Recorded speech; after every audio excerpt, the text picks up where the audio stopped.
What's up, guys, and welcome to the Mind of MONTY. And today we're reviewing WWE's biggest party of the summer, SummerSlam. And after doing an awesome job, in my opinion, of predicting SummerSlam, I definitely wanted to, give my thoughts on each match and everything that took place. So, kicking it off, live, hot. Let's go right into Bianca Belair versus Becky Lynch.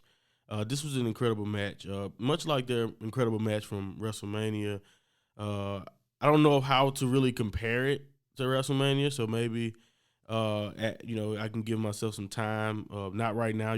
I can't really do that, but maybe I go watch back their classic from WrestleMania and compare it to this. But it just felt like a big deal, And leading off the show, and as the match continued to go on, it felt like the final chapter of this feud, and I thought it played out perfectly. Using that braid to do the manhandle slam was a spot that stood out to me, and the Spanish fly reversal of the super manhandle slam that Becky's been using, that Bianca pulled off, was incredible. And then going right into the KOD, just a perfect way for her to pick up a decisive victory over her longtime rival. Now, it was in fantastic fashion. I gave the match it was fantastic. I gave it a fantastic rating, 4.5 stars if you want to go that route.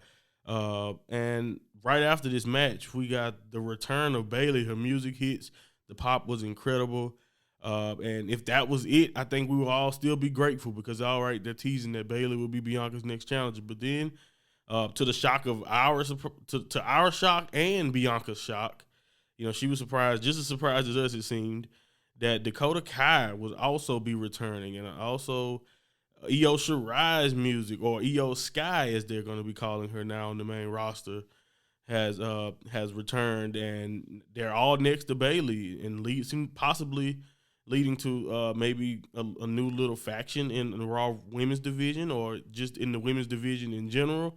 Either way it goes, this was just exciting news. Awesome to see Dakota Kai back. Awesome to see Io returning from injury. And also definitely awesome to see Bayley returning from injury. And it felt like that creative splash reports claim Hunter wanted to make. It definitely had me excited, and I think everyone should notice that the women's division is in a much better state already just from that one decision. Awesome moment to see that. Then we have Miz and Logan Paul.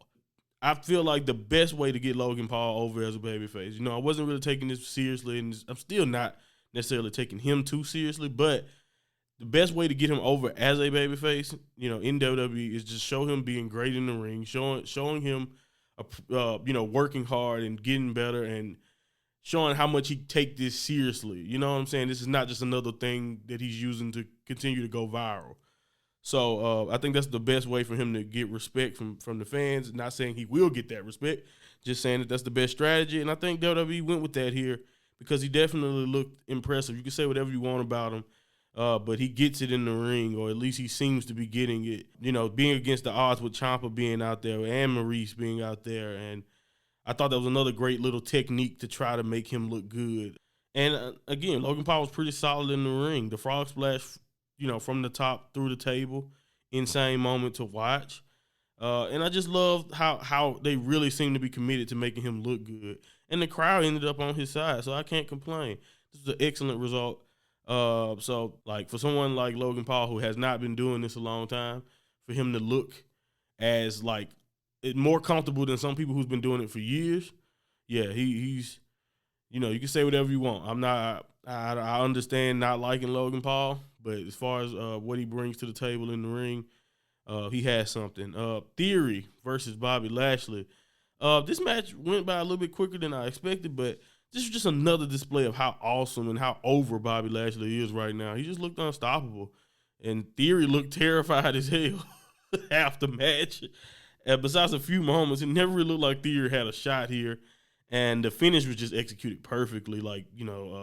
Theory rolling right into a military press, right into the hurt lock, and tapping very, very quick. Theory did. So this was expected, but it was still a satisfying finish. So I didn't really have a problem with it. I would say textbook stuff from both.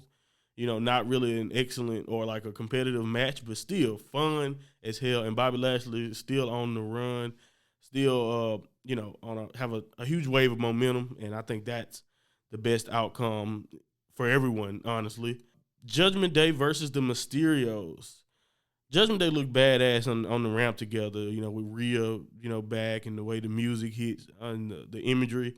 This match was no DQ, so I was expecting it to start off, faster, but, it didn't. But once Rey got that hot tag, of course, Rey Mysterio being who he is, the pace quickened. He has just not lost a step. Like, Rey Mysterio is unbelievable. You're supposed to get worse with age.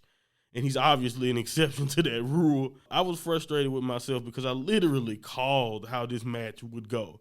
I literally, in my predictions or, while talking about the possibilities of this match, I said I could see Edge returning. I mentioned with Beth, but he didn't even need Beth.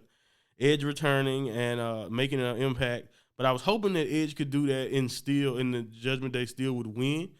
So, I didn't have a problem with that, but it went exactly how I said it. Edge came out, made an impact, helped the Mysterios out, and they seem to be teasing a Judgment Day versus Edge and the Mysterios, or Edge and Rey for now. We'll see. Maybe Judgment Day is going to recruit. We'll see what happens. But the match was solid, and Edge looked awesome. Hell of a moment, though, so I had no problem with it. But, I'm definitely frustrated with myself because I literally called it, in my opinion. It is what it is. Pat McAfee versus Baron Corbin. Well, not Baron, Happy Corbin, I guess is what we still call him.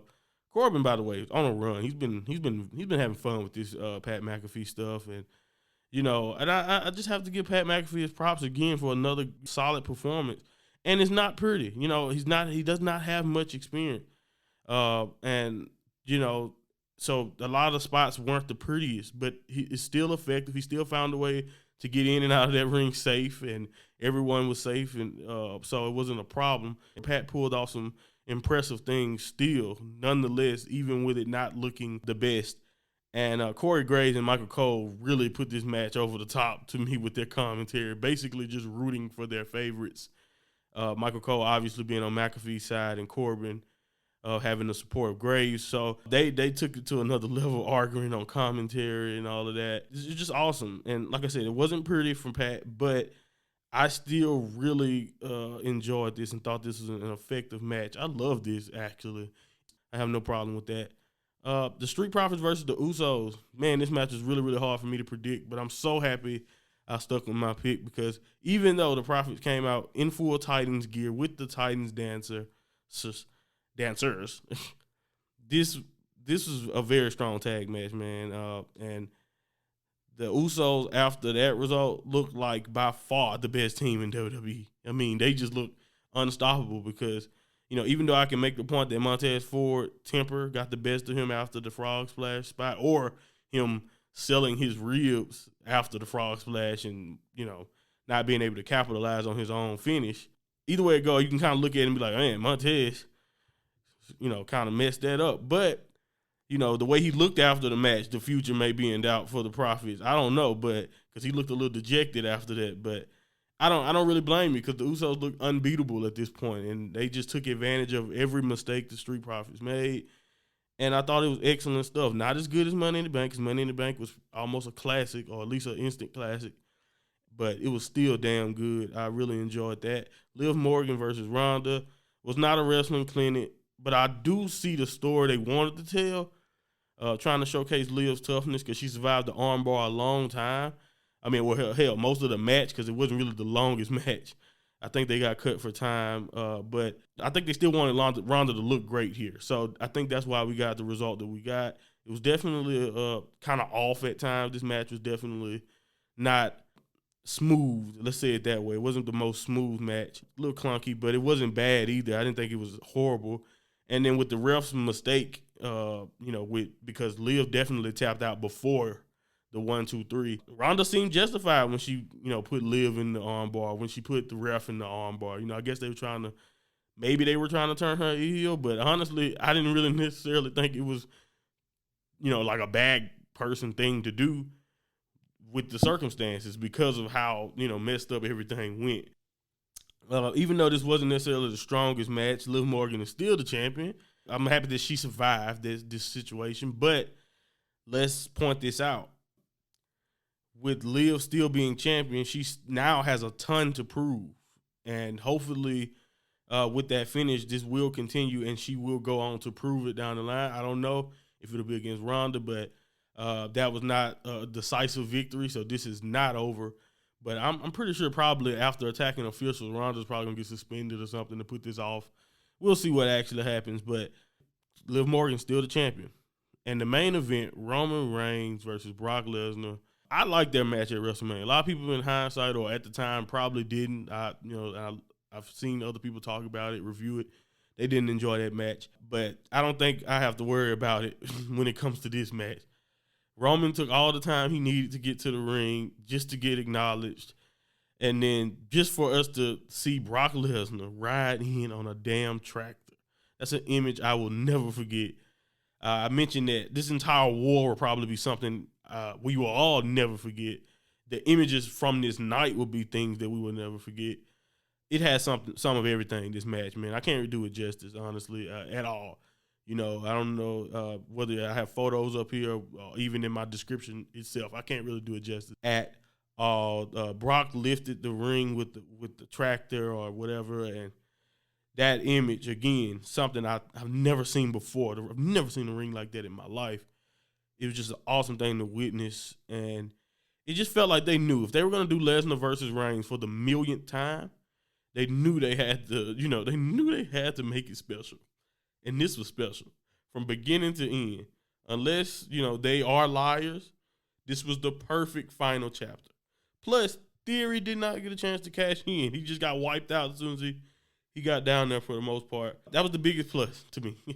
Theory did not get a chance to cash in like I was hoping. So, Roman retains, still your Universal WWE Champion. Perfect stuff, man. I hope it's over. You don't have to do it ever again. Michael Cole said this could be the best last man standing match ever. Have to do some research on that to see is there any last man standing matches that can stand up to that one. But yeah, it was just so much stuff that I can't even chronicle it all.